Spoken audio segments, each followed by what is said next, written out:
I'm not gonna pay the check if you're not gonna sleep with me. That doesn't make any sense. What do you mean? Like, I mean, okay, like. Okay, well, you don't have to be weird about it. It's just like I'm not really sure. Like, I don't think my time already, and the whole thing's kind of a waste. Wow. I mean, nobody really disrespected me like that before. Like, I don't know what the heck. You have to be dramatic. That is not dramatic. Like, do you literally hear what the fuck you're saying? You literally just told me that you're not gonna pay the check if I don't sleep with you. So you were coming, like, that was your whole intention. Like, I feel like I was, from the day we met till today, I never gave off. Oh, I'm like the hookup girl. I just think you're like a drama girl. Says the man who literally just said, I'm not going to pay the check if you're not going to sleep with me. Like, how broke are you? Obviously, you're down. You're just embarrassed because you don't want to tell your friends about it. No, you're an embarrassing man who's probably broke. Let me see it. You know, honestly, like, I don't want to be a part of this. I'm just going to, like, how much is it? We're literally having this whole fight over $130. Wow. Cheap ass man. I'm about to seriously oversimplify something, and you're just gonna kind of have to roll with it, okay? I'm not gonna make it any more complicated than I feel like it needs to be. There are basically only 3 types of men on the internet. You got normal men, normal dudes, normal people, and then you have the manosphere Muppets, you know, your people like Wes Watson, your looks maxers like Clavicular, Myron Gaines. I mean, that entire spear of grifting goofballs who have an entire army of young men, impressionable men who try to be just like them, and they just learn the absolute worst things you could possibly teach a developing mind. And, you know, it's what creates this whole male loneliness epidemic thing, or whatever you want to call it. And then on the opposite side of the spectrum of the corner, you have the nice guys. Public service announcement: if you're gonna pass a single guy on a trail and you're a girl and he says hi, maybe say hi back. And what's interesting about this is that even though I just said that they're on the opposite side as like the Manosphere Muppets, in reality they're really sides of the exact same coin, because let's be honest, a lot of them have very similar beliefs. They just show it in a different way. They put on a mask, a different facade to express those beliefs and ideals. But at the end of the day, it almost ends up being the exact same worthless thing. Now, obviously, there is such a thing as a real nice guy, right?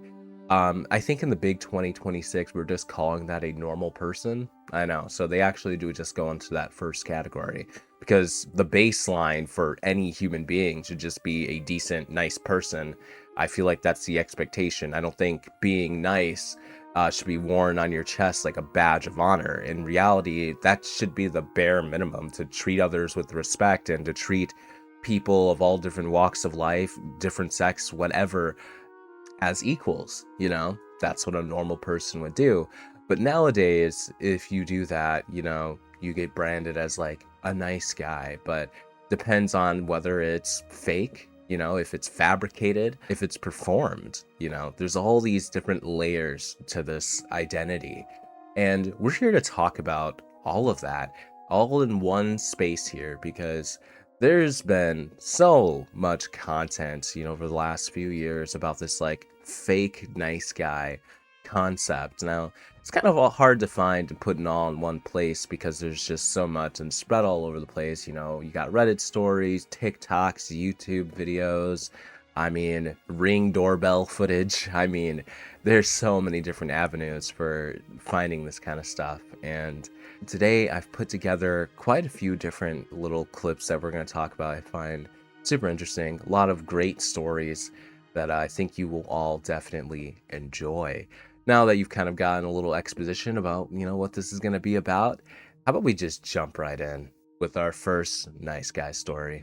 So you can just kind of ignore the nice, lovely gentleman on the right here. He's not our nice guy villain of the story arc. He's just here to kind of commentate a little bit. But anyway, let's get on with it. Of you have tagged me in this video, so I couldn't wait. I had to share it. Thank you very much. All right, so I like this is a nice guy. About the scallops. A nice guy. That sounded really good. I'm a big seafood fan. It's so weird. I think I'm gonna do that. Let me order for you. I'll surprise you. I know what you I want. hate surprises. You know this place better than me, so. Yes, I do. So what are you getting? I'm getting the ribeye with the mashed potatoes. So what are you gonna order for me then? The ribeye with the mashed potatoes. Oh, okay. Really nice. You don't want to. You don't like red wine? Not good here or something? Well, you don't want to add on any calories. Come on, man. No, but I mean we're on a nice little date, so I think I can ignore it for now. I'll order you a drink that'll suit what you're looking for. What the hell am I looking for? Something with less calories. Yeah, that is true. I mean, wine does have a lot of sugar. Oh, I tend to know what women like. yeah, well, that's good. That's good because not many guys do. Well, I'm definitely a cut above the rest. Yeah, I think I'm gonna go with. She's actually going to have what I'm going to have. What's that? I'm going to have the. Either one of you like to add soup or salad tonight? Yeah, I was thinking the soup. Is that okay? That's fine. Oh my god! I can't even fucking talk. Okay, I can't even order. He thinks he's being so nice. It's not. But until you're real nice guys, this is why you don't get a lot of shots. If you don't mind, I'm going to take care of my bill. Have to go through stuff like this. I do mind.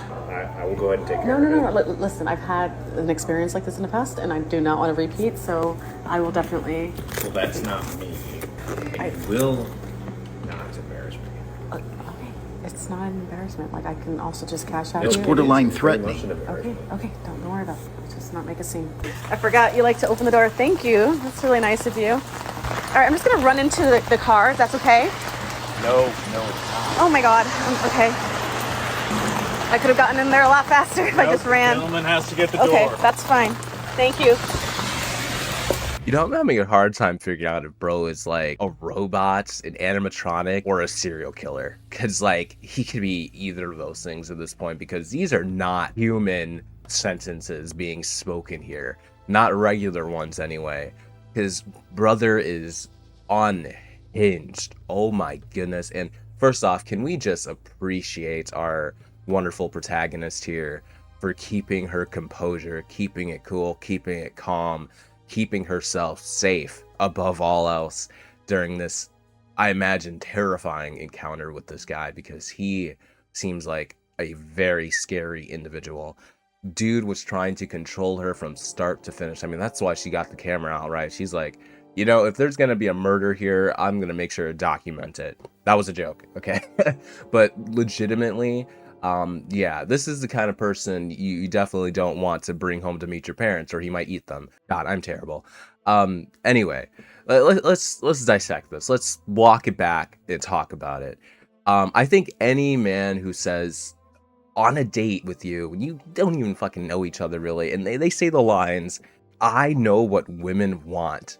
Hightail it the fuck out of there. Turn into Sonic, transform into a fucking hypersonic jet, and get out of there, because you are no longer safe. I can guarantee you that. You are no longer dealing with the nice guy. You are dealing with John Wayne Gacy.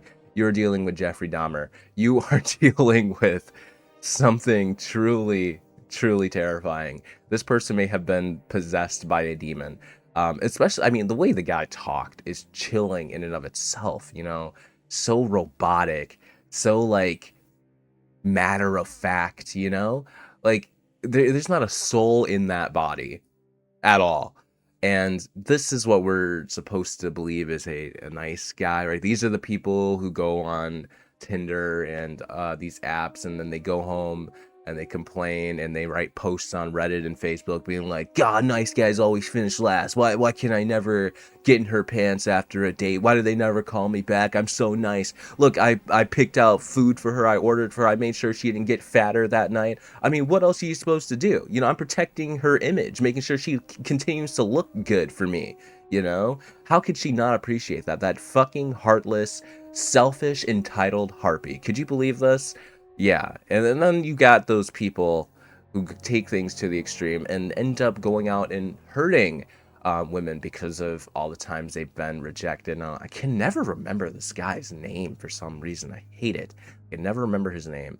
But there was that incel douchebag who got rejected a bunch, and then he went to a college campus and shot it up, shot a bunch of women because he's like, oh, well, they won't put out for me, so I'm going to put them out for life.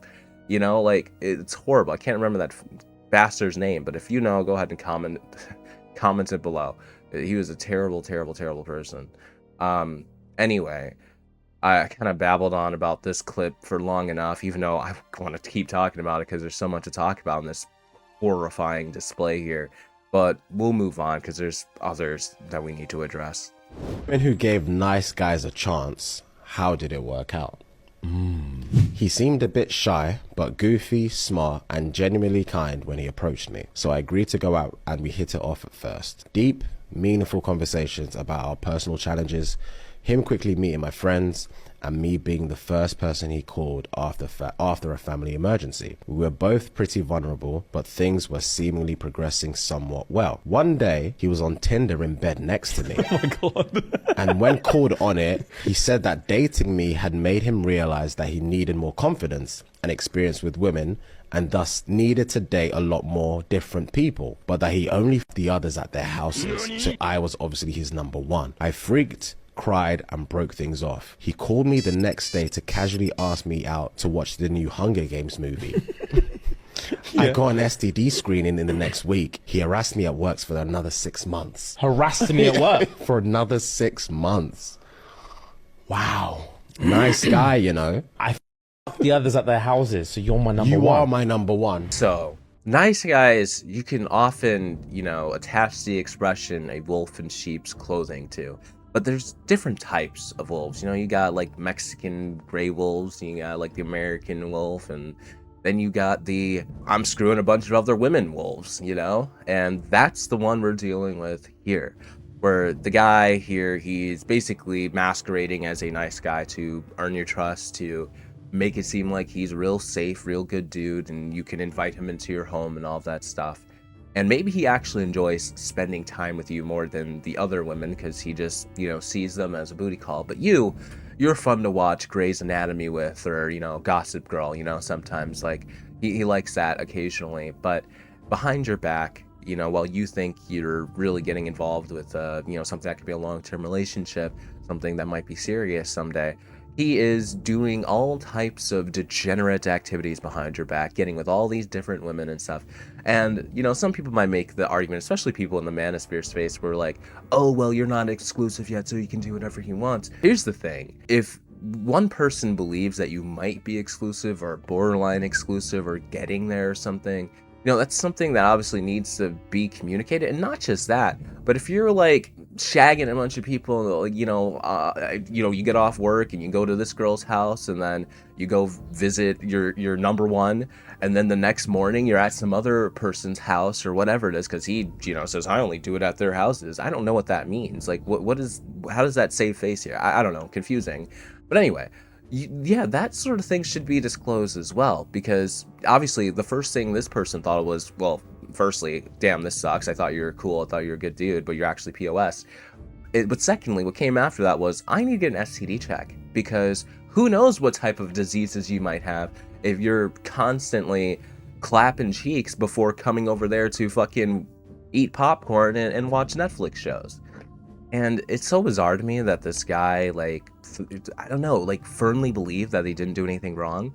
But this is what happens, right? When people believe the type of nonsense that gets spewed out by all these goofballs in the manosphere space. This is exactly the kind of thing that Myron Gaines and, you know, all these fresh and fit people, all these little goofballs, these little men, that's what they tell their audience, right? It's like, oh yeah, you have to date a girl for 2 years before you can even say you're exclusive, before she's even your girlfriend. Yeah, I don't remember which one of those goofballs said that, but I know I talked about him before. I think that was like FitX Fearless or something. Yeah, that was him who said, can't even call your girlfriend, so you've been dating for 2 years, because you need to make sure you're exploring all your options during that time. And yeah, I guess you're not supposed to tell them about that, because if you do that, I guess, you know, maybe it'll turn out like it did with this girl, where she decides to pack her bags, well, not literally because they weren't living together, but basically hightail it the hell out of there and never see this person again. I mean, the audacity to invite her to go see the new Hunger Games movie afterwards. Like, what? Dude, that ship has sailed, man. The odds were not in your favor, bruh.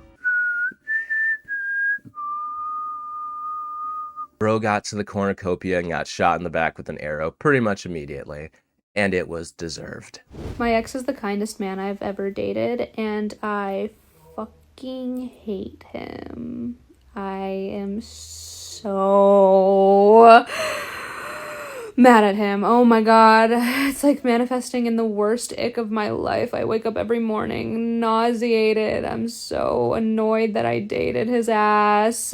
Every single day we would have a long conversation. Okay, maybe not every single day. Once a week at least, though. That's not hyperbole. Once a week we'd have a 4-hour conversation about how I said something wrong, did something wrong, hypothetically might have offended someone, how he's not sure if I'm kind. He's just unsure. And kindness is really important to him because he's so kind. So let's talk about whether I'm kind or not for 4 hours.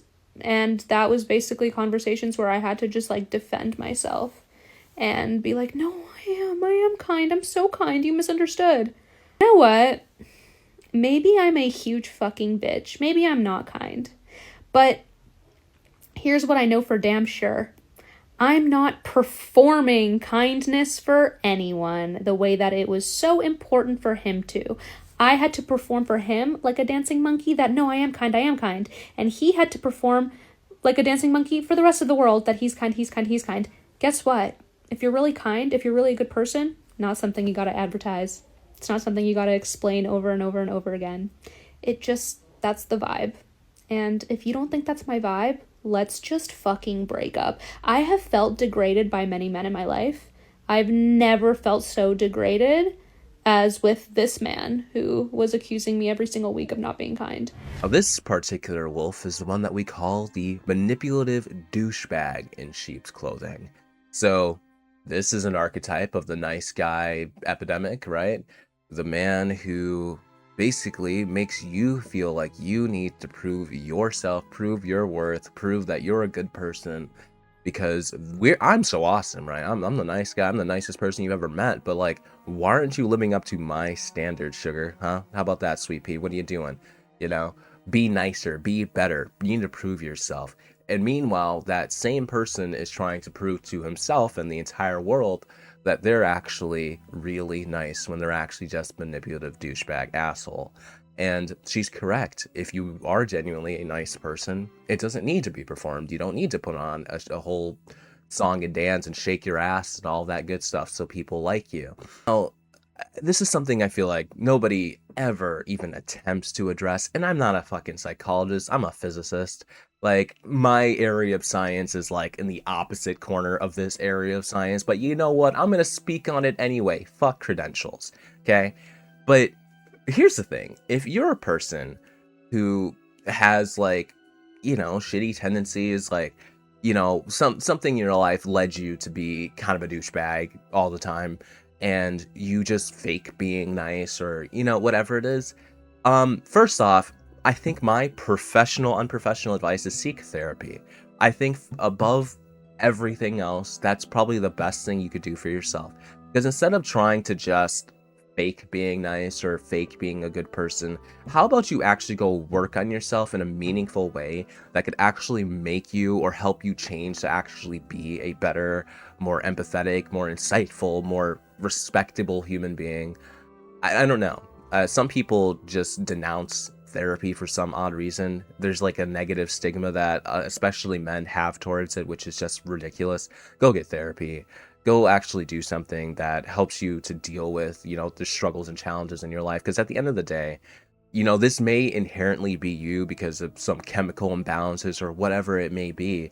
But at the end of the day, it's not something that you can't address. It's not something you can't work on. There is no excuse to not better yourself when you know you're a piece of shit and you know you could be doing better. And you know that obviously, you know you're not a nice person because you have to put on this performance to convince yourself and to convince others that you are. So you know that inherently there is something about you that makes you a manipulative asshole. So the correct thing to do is go address that head on, like a person who actually cares to be an asset in people's lives, you know, to improve your own life and others around you, and go do something about it. Go do something about it. And I was going to say that I had more advice, but I don't, because again, I don't have credentials for that sort of thing. But hey, that's just my 2 cents. About to show you what it looks like when a nice guy doesn't get what he wants from a woman and absolutely crashes out. And as always, make sure to check out the F the Nice Guy podcast. To start us off, we're going to play a little game where I show you the crash out and I want you to guess why he's crying. Dude, I don't talk. But let's take it from the top because I need to introduce you to Jordan Tan. Jordan Tan is the woman that caused this man to cry, and she's not his lover as you may have assumed from the emotions. She's in fact an absolute stranger. A stranger that man decided to send a couple voice notes to. We obviously have seen on your socials your strong opinions towards men and how you promote power to women, which is awesome. We're just hoping to catch up with you for a coffee or sit down chat, whatever time suits you, just to have a chat and talk about things. Yeah, it would be awesome to hear your perspectives and hopefully give some of our perspectives, sort of learn from each other and see where we're at, because I'm sure you don't want to feel that way for the rest of your life, and I'm sure you want to be listened to, and we're 2 men in the space of mindset, mental health, and yeah, we'd love to have a catch up. So if that appeals to you and you're interested, let us know. We can find a time that works for us all. So yeah. I just got this voice message from 2 men in Perth who are apparently in the mental health and wellness space. Now, straight off the bat, it may seem like their intentions are pure, even though if we unpack a few of those things that they said to me, it's very fucking weird. Anyway, I asked what their intention was and if there was like a project that they are looking to work on together, or if they're interested in me like speaking and sharing my experience in any kind of way on social media, because that's what I do. And this is what they said. We are definitely similar at times in terms of business. The intention is literally just to understand perspective. Maybe we can give a bit of our perspective. Might help each other learn something. All right, we'll come back to her in a second. I need to address this at this point in time. So this right here is the not all men wolf in sheep's clothing.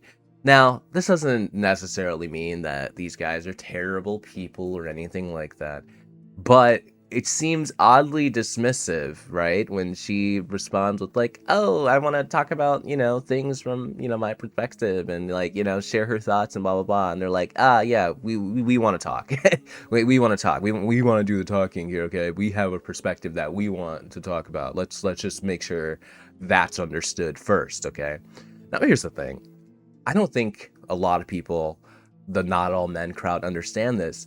But believe me when I say this, even most women who say, I hate all men or something like that, most don't actually mean all men. It just said, unfortunately, men make up like, 98% of violent crime or something like that. And, lots of murders and violence against women, a whole list of things. And so when you take that into an account and, obviously misogyny, who certain men voted for, that sort of deal. You end up with some folks who are like, you know what? I don't like that. I don't like those who participate in those actions or enable it or whatever it is. Because the truth of the matter is, I've made so many videos like talking about problems that disproportionately affect women for sure.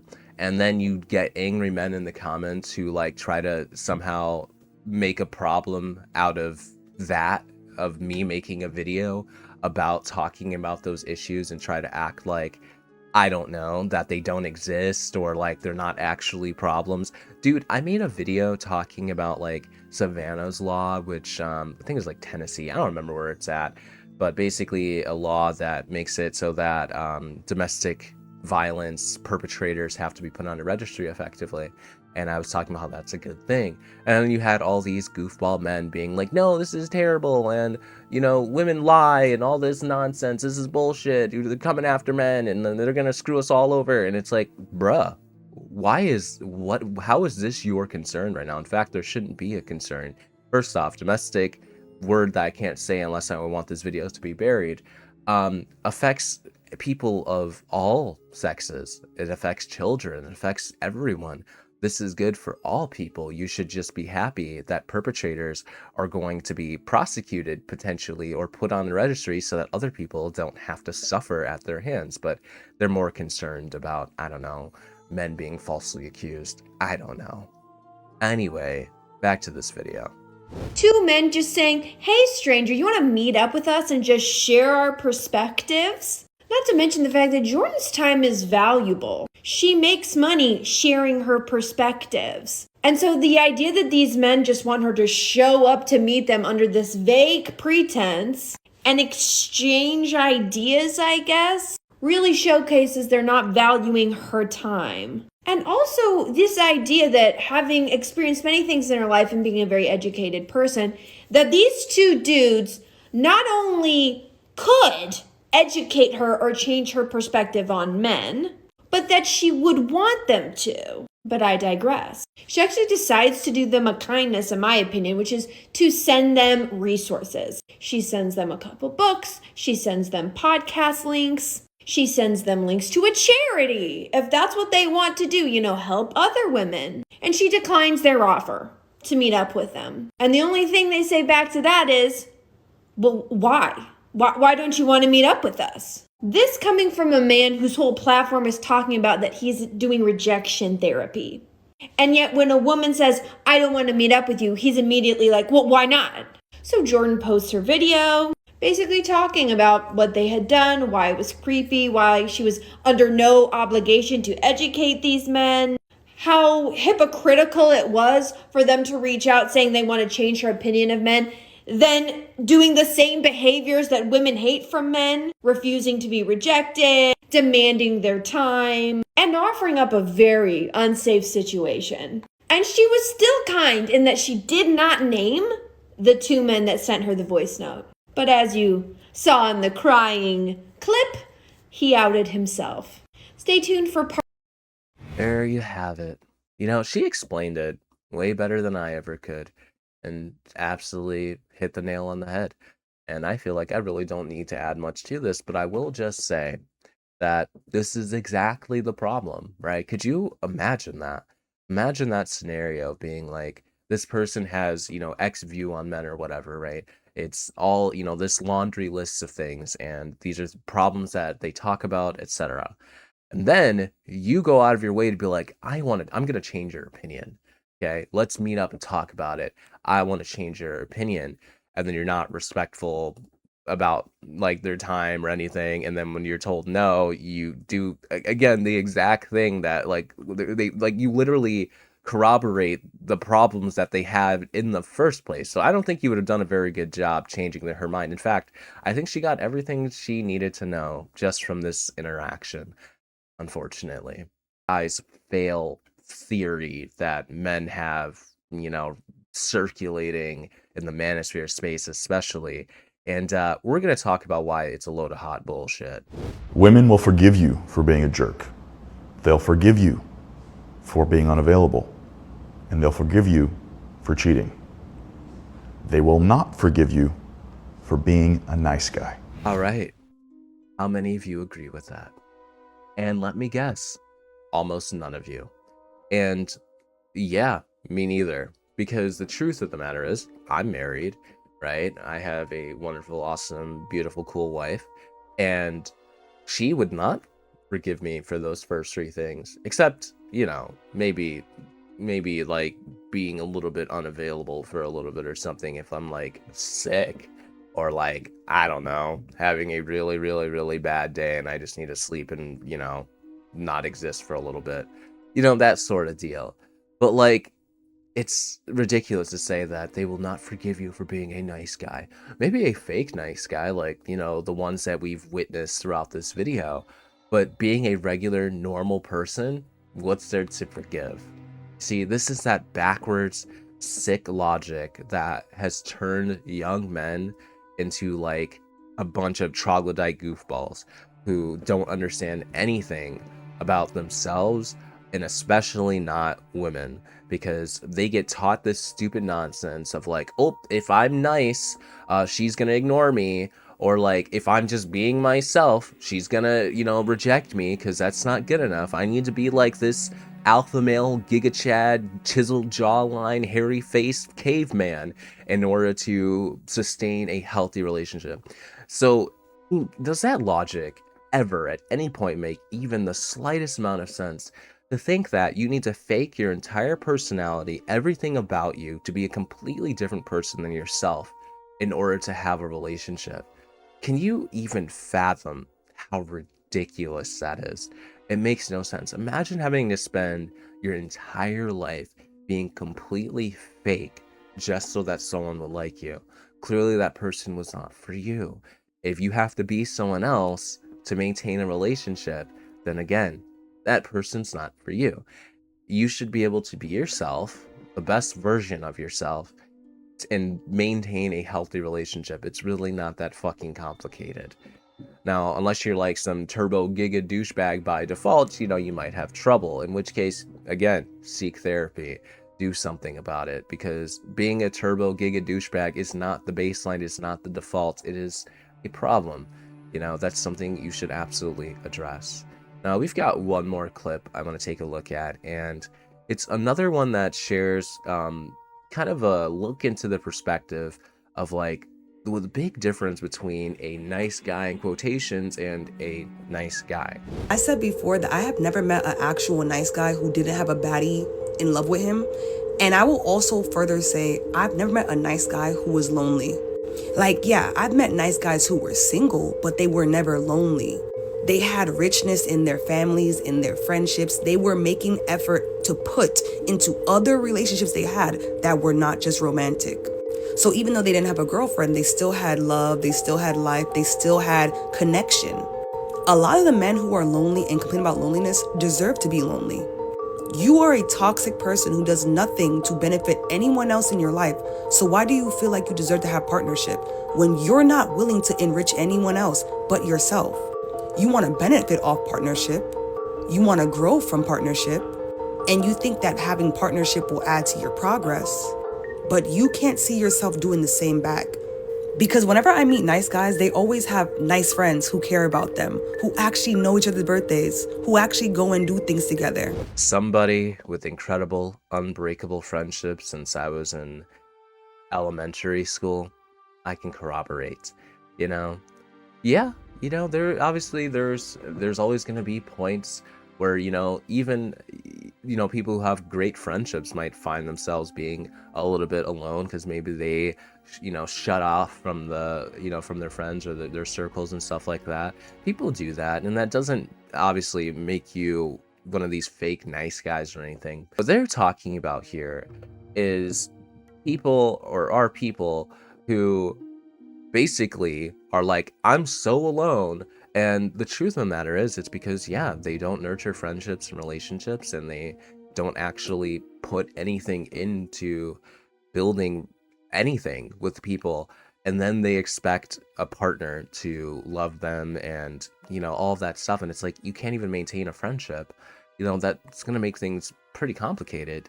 And like, the truth of the matter is, yeah, a regular, normal person is typically going to maintain some friendships. Doesn't mean you need to have a lot. Maybe it's just a couple, maybe it's just one really good friend, maybe that's all you need. But the truth of the matter is, like, there is a correlation. You know, it's not necessarily causation, but there is definitely a correlation between these things, and it cannot be ignored. I think this has to be probably one of the most interesting perspectives. I don't think anybody has ever really spelled it out this way before. You know, like, yeah, nice guys, real, authentic, nice guys typically aren't what you consider lonely.